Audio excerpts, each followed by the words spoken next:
ये आवाज सुनाई दी और उसके बाद जो हुआ उसने हमारी जिंदगी बदल दी। बात 2017-2018 के आसपास की है। हम 5 दोस्त थे, सारे यूनिवर्सिटी स्टूडेंट्स।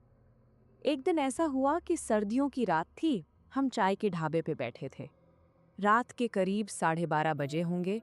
चारों तरफ सन्नाटा पसरा हुआ था। हम पांचों ने मिलकर सोचा कि एग्जाम खत्म हो चुके हैं, थोड़ी मस्ती करनी चाहिए। एक दोस्त ने कहा, यार शहर से दूर किसी फार्म हाउस पर चलते हैं। क्या आपने कभी ऐसी जगह पर रात गुजारी है जहां कोई नहीं जाना चाहता था? हमने प्लान बनाया, एक जगह इकट्ठा होंगे, फार्म हाउस जाएंगे।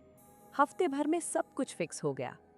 जिस दोस्त ने फार्म हाउस ढूंढा था उसने बताया कि जगह बिल्कुल वीरान है, शहर से बाहर। हमें लगा और मजा आएगा। ठंड की रात थी, कराची में दिसंबर का महीना। सर्दी ऐसी कि हड्डियां कांप जाएं। रास्ते में कोई रौनक नहीं थी, सन्नाटा ऐसा कि बस हमारी बाइक की आवाज और ठंडी हवा। जैसे जैसे हम फार्म हाउस के करीब पहुंचे, वीरानी बढ़ती गई। फिर एक मोड़ आया और सामने वो फार्म हाउस था। भाई सच कहूं, दरवाजा देखकर ही कलेजा मुंह को आ गया। इतना पुराना, इतना खौफनाक, लग रहा था जैसे बरसों से कोई अंदर नहीं गया। हम एक दूसरे को देखने लगे। कभी ऐसा हुआ है कि जगह देखकर ही दिल कहने लगे, वापस चलो? लेकिन हम वापस नहीं जा सकते थे। शहर से बहुत दूर आ चुके थे और प्लान तो प्लान था। जिस चौकीदार का नंबर लिया था उसे कॉल करने की कोशिश की, सिग्नल जीरो। हमने दरवाजा खटखटाना शुरू किया, पहले हल्के से, फिर जोर से। कोई नहीं आया। एक दोस्त ने कहा, यार शायद सो रहा है, जोर से मारो। हमने मुक्के मारने शुरू कर दिए दरवाजे पर। 3-4 मिनट बाद दरवाजा खुला। सामने चौकीदार खड़ा था, आंखें नींद से भारी। हमने कहा, भाई कब से खटखटा रहे हैं, सुनाई नहीं दिया? वो बस हमें देखता रहा, फिर बोला, अंदर आ जाओ। अंदर बड़ा सा आंगन था, चारों तरफ कमरे, पेड़ थे, पुरानी बिल्डिंग। हमने कहा, एक ही कमरा चाहिए, हम पांचों साथ रहेंगे। चौकीदार ने एक कमरा दिखाया, हमने सामान रख दिया। रात के करीब 10 बजे थे। हम आंगन में आग जलाकर बैठ गए। चौकीदार ने मछली और चाय का इंतजाम किया। माहौल अच्छा था, हंसी मजाक चल रहा था, कोई सिगरेट पी रहा था, कोई चाय। तभी अचानक बिल्कुल सन्नाटा। हमारे पीछे से आवाज आई, जैसे कोई चीखा हो, लेकिन दबी हुई आवाज में। हम चारों एक दूसरे को देखने लगे। चौकीदार तो अपने कमरे में था, यहाँ और कौन हो सकता था? इस वीरानी में, इस सर्दी में कौन हो सकता था? मैंने अपने दोस्त से कहा, चल देखते हैं क्या है। हम उठे और आवाज की तरफ बढ़े। वहां पानी की टंकी थी, बिल्कुल सन्नाटा, एक पत्ता भी नहीं हिल रहा था। हम वापस आग के पास बैठ गए। लगभग 15 मिनट बाद हम चाय बना रहे थे कि ऊपर पेड़ से आवाज आई, पंखों की फड़फड़ाहट। और फिर अचानक एक परिंदा नीचे गिरा, बिल्कुल हमारे सामने, मरा हुआ। यकीन नहीं हो रहा था। हमने उसे देखा, गर्दन टूटी हुई। किसी ने उसे मारा था, लेकिन ऊपर कोई बिल्ली नहीं थी, कोई जानवर नहीं था। हम सहम गए, लेकिन फिर हंसी में टाल दिया। शायद किसी शिकारी चिड़िया ने मारा होगा। फिर हम चाय पीने लगे, बातें करने लगे। एक दोस्त सिगरेट सुलगा रहा था कि अचानक बत्ती गुल। पूरा फार्म हाउस अंधेरे में डूब गया। अंधेरा ऐसा कि हाथ को हाथ नहीं सूझ रहा था।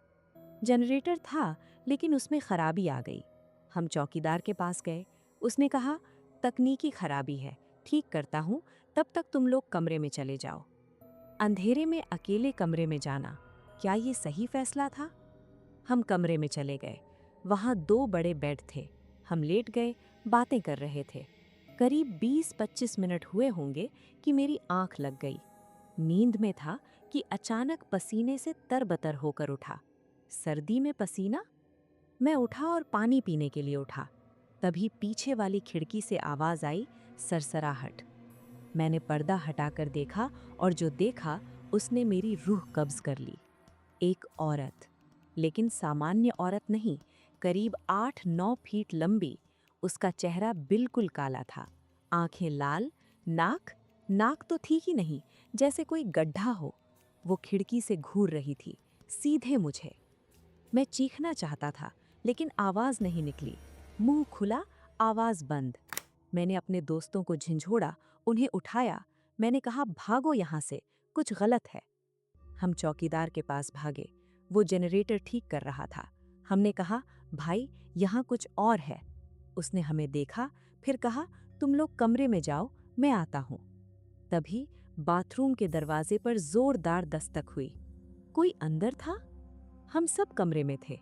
चौकीदार बाहर था। फिर कौन था वो? उस दरवाजे के पीछे कौन था? दस्तकें लगातार हो रही थीं, जैसे कोई अंदर आना चाहता हो, लेकिन दरवाजा नहीं खुल रहा था। हम सहमे हुए थे, समझ नहीं आ रहा था क्या करें। तभी चौकीदार आया, बोला, जनरेटर ठीक हो गया, लाइट आ जाएगी। और सच में लाइट आ गई। सुबह के 4 बज रहे थे। हम बाहर निकले, आंगन में गए, और जो देखा वो हमें हिला कर रख दिया। वो आग जो हमने बुझाई थी, पानी डालकर, वो फिर से जल रही थी, बिल्कुल उसी तरह जैसे शुरू में लगाई थी। किसी ने उसे फिर से जलाया था, लेकिन कौन?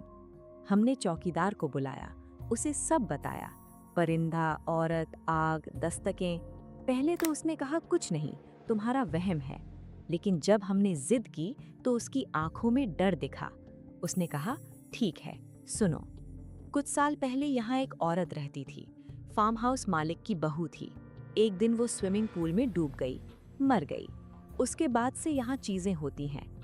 परिवार ने फार्म हाउस बंद कर दिया। मैं यहाँ अकेला रहता हूँ, पैसों के लिए, अपनी जान हथेली पर रखकर। हमारे रोंगटे खड़े हो गए। अगर आपको पहले पता होता तो क्या आप आते? अब सुबह होने वाली थी। हमने फैसला किया, यहाँ से तुरंत निकलना है। सामान उठाया, बाइक स्टार्ट की। चौकीदार ने कहा, जाओ और कभी वापस मत आना। हम निकल गए, लेकिन रास्ते भर मैं पीछे मुड़कर देखता रहा। और जब आखिरी बार देखा तो उस खिड़की में वो औरत खड़ी थी, हमें देख रही थी। उस रात हम सिर्फ एक फार्म हाउस नहीं, बल्कि मौत के आंगन में दाखिल हुए थे। कभी-कभी बुझी हुई आग भी दोबारा जल सकती है, किसी और के हाथों। दोस्तों, ये कहानी सच्ची है। अगर आपको ये वीडियो पसंद आया तो खौफनामा को लाइक और सब्सक्राइब करें। ऐसी और डरावनी कहानियों के लिए जुड़े रहें।